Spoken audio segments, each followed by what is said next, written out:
tuning in to Crafts and Coffee with Kris and Kel. I'm Kris. And I'm Kel. And I am still working on my coloring. And I got barely any drills down on that last video. If you missed it, we filled you in on our mom and her passing. So if you didn't watch it, I get it. Even if you tuned in and had to leave, I get it. It's sad, and it is sad, and it was sad, but, you know, it's life. It's life, and many of you have been so invested in us and our journey in the last 2.5 years, right? Are we 2.5 or 3.5? We're two. We're 2.5, yeah. Our channel's 2.5, so... Anyway, I am working on Ladybug Love by Lynn. This is a 71 by 51, 35 colors, and so you know, all the black in this canvas, and I did all the black first, it's glow in the dark. Oh, nice. So I was like, when I saw that, I'm like, oh, that's pretty cool. When it has cool. the E310, I'm like, oh, okay. I mean, cool. I don't know if, you know, I'll ever really see it glowing, but I put some glow-in-the-dark drills down on Tea Party, on the tables. I did all of the tables cute. have like lace on it, and I made those glow-in-the-dark, and they really glow in the dark. They're so cool. Where is it? Do you have it hanging up yet? No, because I have to add a couple more. Like I ran out of drills, so I'm just gonna add those last couple drills and hang it up, and I'll probably have it done and post it here. So, but I really like it. Cool. I wish I would have put more glow-in-the-dark drills. Really? I do. Okay, well, you know, moving forward now, yeah. you know that. Right. Did you buy those as a separate purchase, or do you remember? Or from another kit? No, they had to be. I think I must have bought them as a separate purchase. Or I gave them to you. Oh, you probably gave them to me. I gave them to you. I don't know why I would buy them. Yeah. Because that wouldn't be something I would do. So that makes sense. Yeah. Yeah. Okay, well, so cool. Good. Yeah. And they're black or? No, they're white. White. Okay, white. Yeah. Okay, got it. Yep. Yeah. Cool. So, anyhow. And I'm working on London also at home. I didn't bring it because it's so big, but I about a quarter of the way or more done with that, and I'm gonna hang it in my room also. And that's a massive piece. Yeah, it is. I think it's the same size as Notre Dame Nights, so that's gonna go on the other side of my Libra and fill that hole. So that will be complete. My room will be complete. Basically, I'll only have one more space for another painting, and I don't know what I'm going to put there, but wow, I'm going to reserve it for something I really like. You know, I'm really surprised I haven't hung anything up in my bedroom. I know. I mean, I'm not in there as often as I used to be because, you know, I haven't diamond painted in bed since, you know, my husband and I separated, I guess you would call it. Since you kicked him to the curb. Well, yeah. I mean, it was a combo. I said, I'm going to kick you to the curb, so he left. So he could be like, I left you. I'm like, still the same conclusion, which needed to happen, which I'm fine with, if that makes you feel better about it. But, yeah, I haven't really, because you know why? Because of Nova. Because, oh, true, yeah. Because, and I tell you, if I didn't have Nova to take care of, I swear I would probably lay in bed and just in a puddle some days. Yeah, some days. Because I have to be up around between 7 and 7:30. I get up, I let her out, I make my coffee, I feed her. Yeah. And then I start getting ready for work most days. But even on the weekends, I mean, I still got to get up, still got to feed her. Yeah. So my routine is the same. And yeah, I tell you, and then she goes to sleep. I mean, last night she went to sleep early. I just think her first period is hit, people. She just turned 1. She's a beautiful red Dobie. We'll put a picture in here because hopefully it'll be a newer, latest picture. And man, she had PMS like a week before. I swear, I'm like, she's snappy. She's toy toy possessive. She's on one. And I go, she's going to start her period. Lord. When does she have her appointment to get fixed? Well, her original mom, I was going to say her bio mom. Pretty bio mom. I'm sure her mom didn't. Her first mom has her on a waiting list. I keep checking the site that you sent me, which they always say they don't have any appointments available. That's so crazy. And we're just waiting. Like, I don't want to do, I mean, and it's my understanding that their periods last like up to 3 months. Really? That's what I heard. Oh, 3 months on, 3 months off. I don't know that that's true. That's what my daughter said, and really? she has a menstruating dog. Oh, hell no. Y'all need to get all these dogs fixed. Well, I'm telling you, but like I would love to, and like we could make an appointment at a vet's office. I believe it's like $400 or $500 or $600. Yeah. But it's like, dang. So we're trying to get into like a low cost clinic. So she's up to date on her shots until this summer, but it's just, we need just to get her little fixed. And she's a big girl. She's like 70, 75 pounds. Yeah. So some places have limitations on that too. Yeah. But... Oh, I have other horrible news. My youngest daughter's dog died unexpectedly a week ago. Yeah. And he's a bulldog. He was a bulldog, and I guess he got really excited, and his trachea ended up, he didn't choke on anything.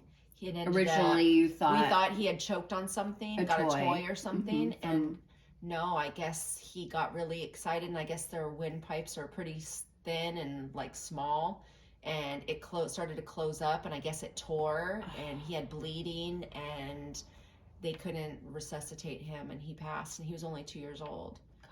It was so sad, like so upsetting. And this is like 2 weeks after mom. I'm like, what is happening? Right. Like, you know, enough is enough. November, universe. We had to put my oldest daughter's dog to sleep. He was 14 and was very ill, and that was hard. He's been with us for 14 years.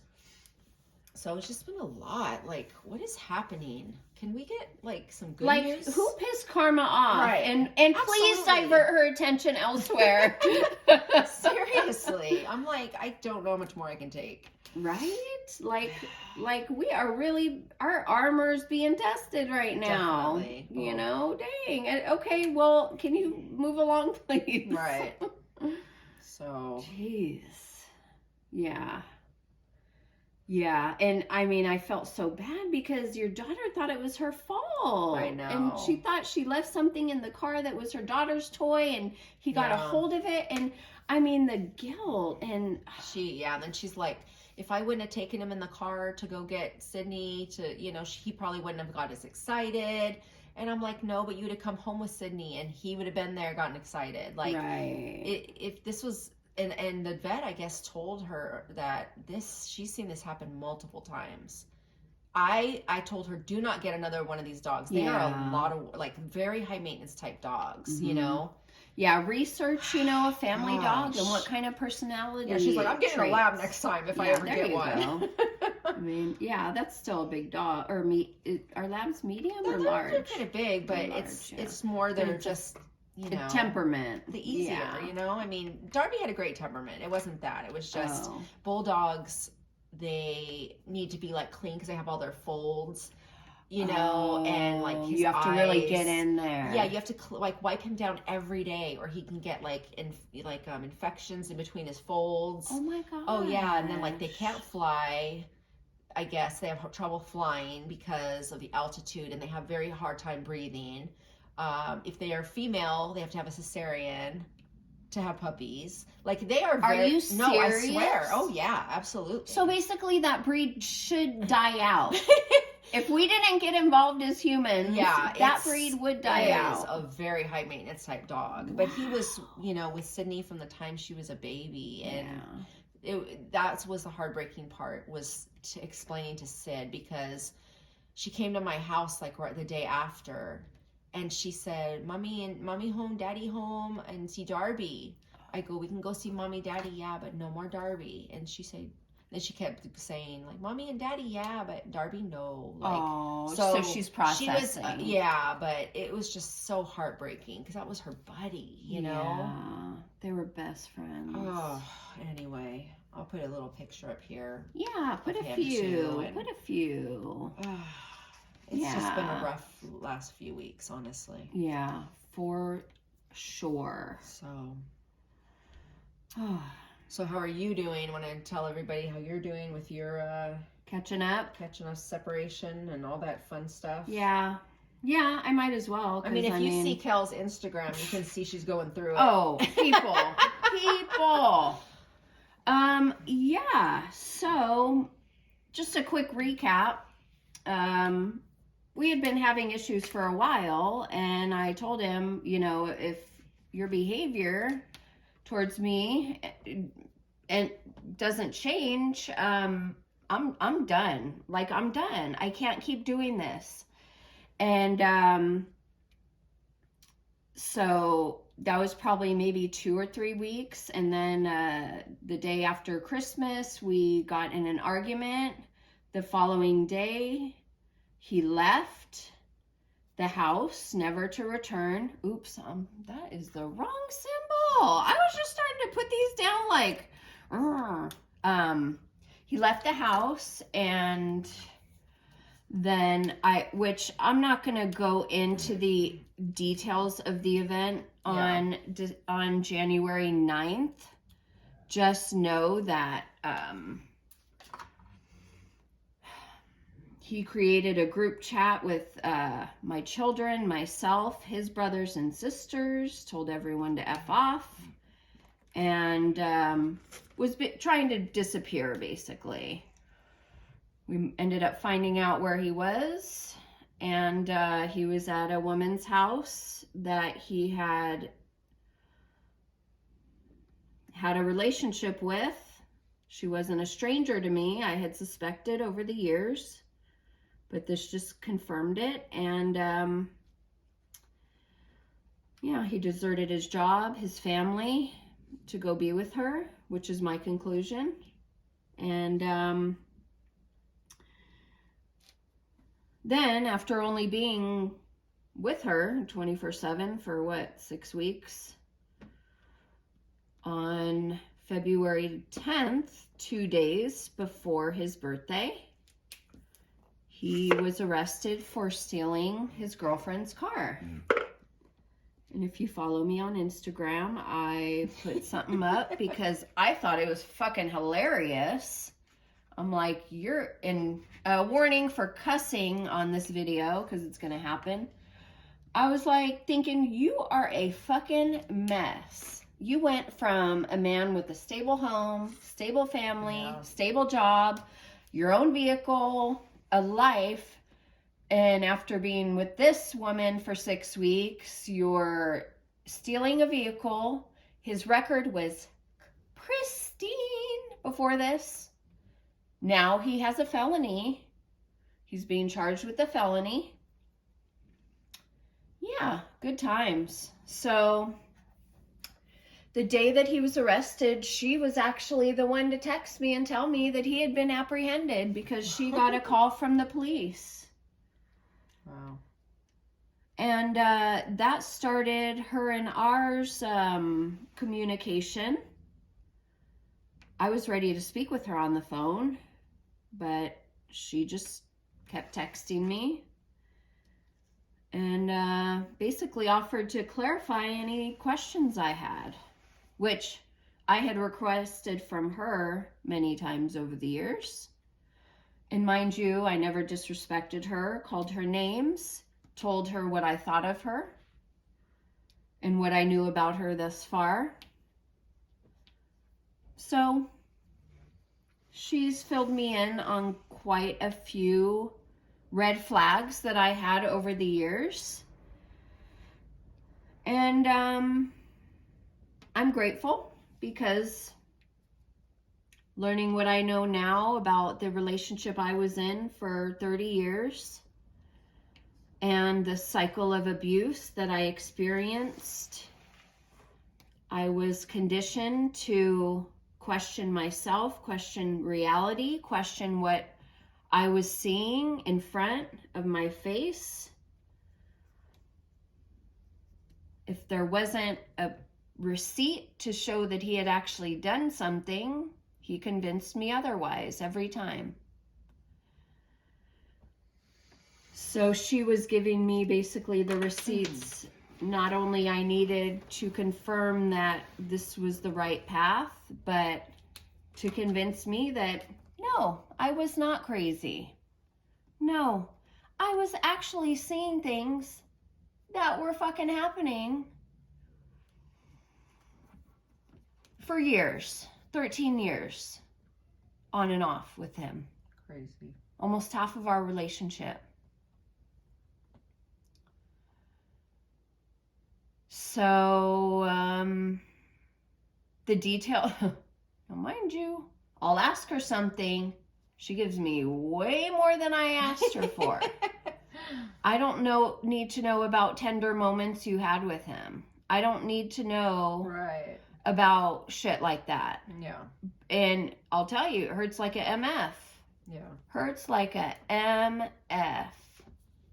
But I am still grateful because I was gaslighted for so many years to think my reality wasn't really reality. I needed someone to spell it out for me, almost as if I was a child. And mind you, you would not tell a child these things, but treat me like I'm a kid. I didn't tell her, treat me like a kid and spell it out for me.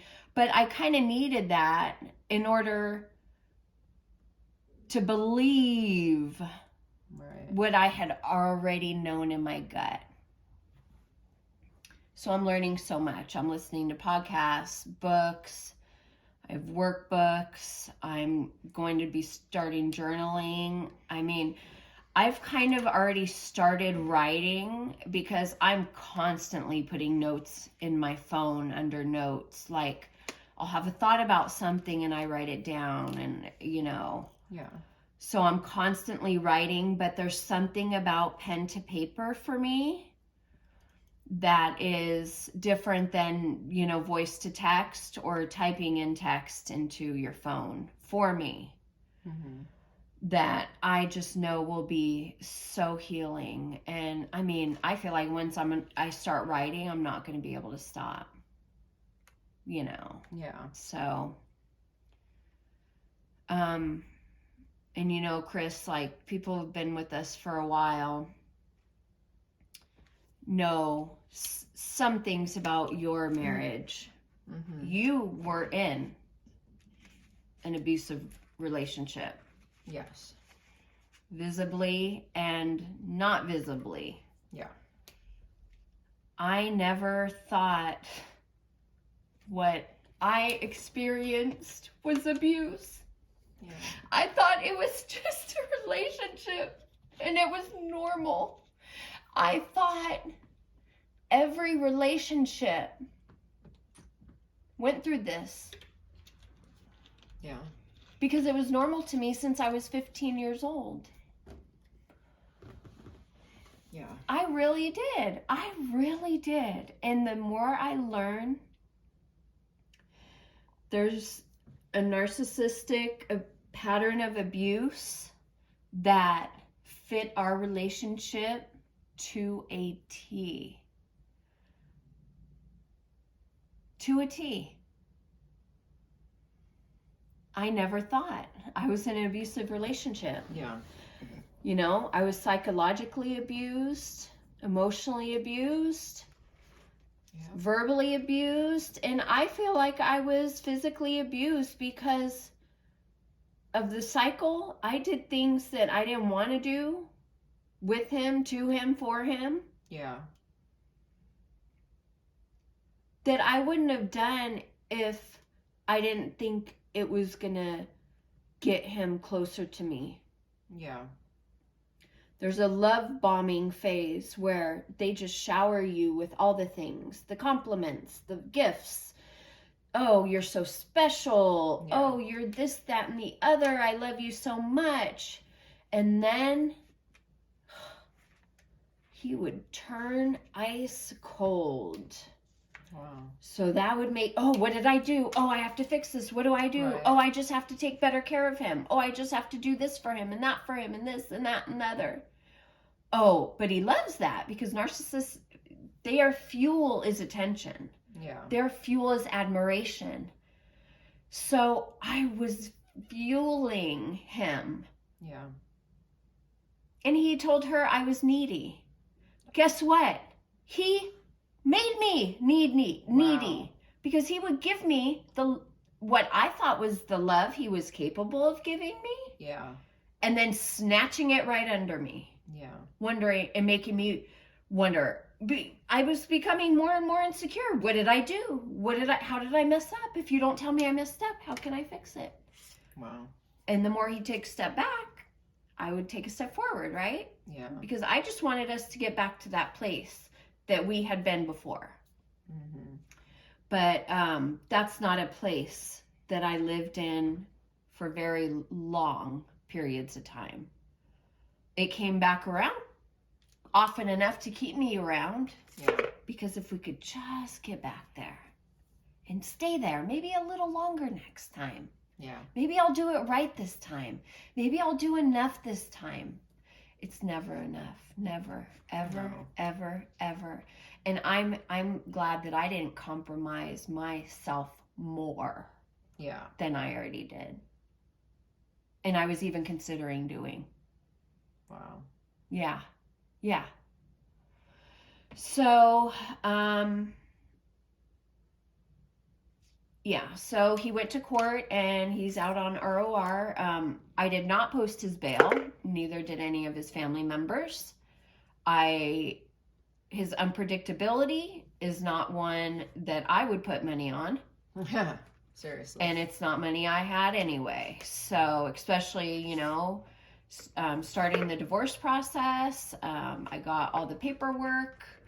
And I'm going to file online, which is so fucking awesome. That is. That's really nice. I did file when we separated 12, 13 years ago, around there. And, but, we rekindled things before it moved any further, And so I still have the old copies, and I'll copy them verbatim and get that shit sent out, and let's do this. Yep. There's no reason to delay. No. And I don't know. I kind of have, there's something in me that's saying I want to wait until a certain day that's our wedding anniversary, which is only a week from now. Mm-hmm. It's okay, yeah, it's like a little over a week from now, maybe 2 weeks.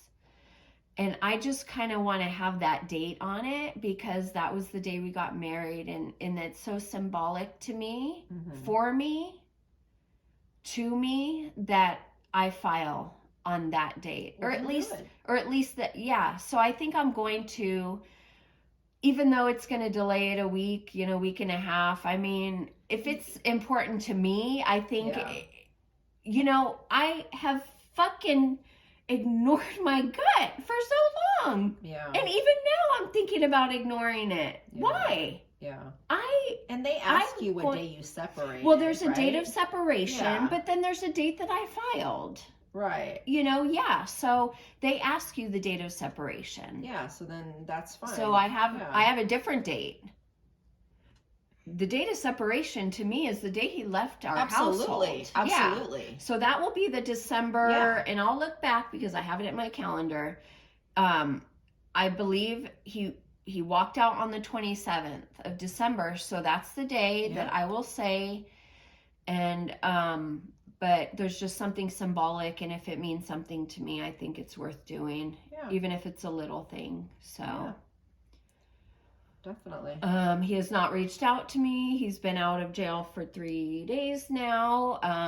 He did call me from jail, and I did speak with him a couple times and actually offered to help his ass find his car, which blows my mind. Because you see that it's ingrained. Like that's why you have to not speak to him. Exactly. Because he has so much power over you. Yes. That you don't even realize. Yeah. Because then I was telling my daughter about it, and I'm like, wait a second. He actually knows where his car is because his car is actually with another girl. Yeah. So, and I know he's been talking to her because she was texting me too. Yeah. So all he had to do was say, hey, is my car still over there? And she'd be like, yeah. Why am I offering to freaking drive for 15, 20 minutes to go see if it's over there? Absolutely. And I'm like, no, Kelly, no. Yeah. No. Stop it. Stop. Why are you offering? So during this time that he's in jail, he would call me and, I'm not eating. If you don't eat, you don't get your food. I'm the only black dude here. It's just hard for me. And he goes, oh, this was funny. Even at the time, he was like, I don't even know what time it is. There's no windows. There's no clocks. I'm like, you are being punished, dude. Yeah. I told him that. I said, you are being punished. What do you think it was, a Hilton? Right. You expected room with a view? Right. Come on. Fucker. You are being punished, dude. So, did you see my daughter's post on your or response on your post about when the girlfriend when your husband so I said when the bail bondsman calls you because your husband stole his girlfriend's car. So what did she say? And she responded and said, wow, he lost everything but the audacity. Yes. I love it. I died. Oh, and I love all the comments under there. They're like, let him rot, let him sit. Absolutely. You know? And so mind you, while he's in jail, his girlfriend is communicating to me now and filling all the gaps in and the red flags and the things.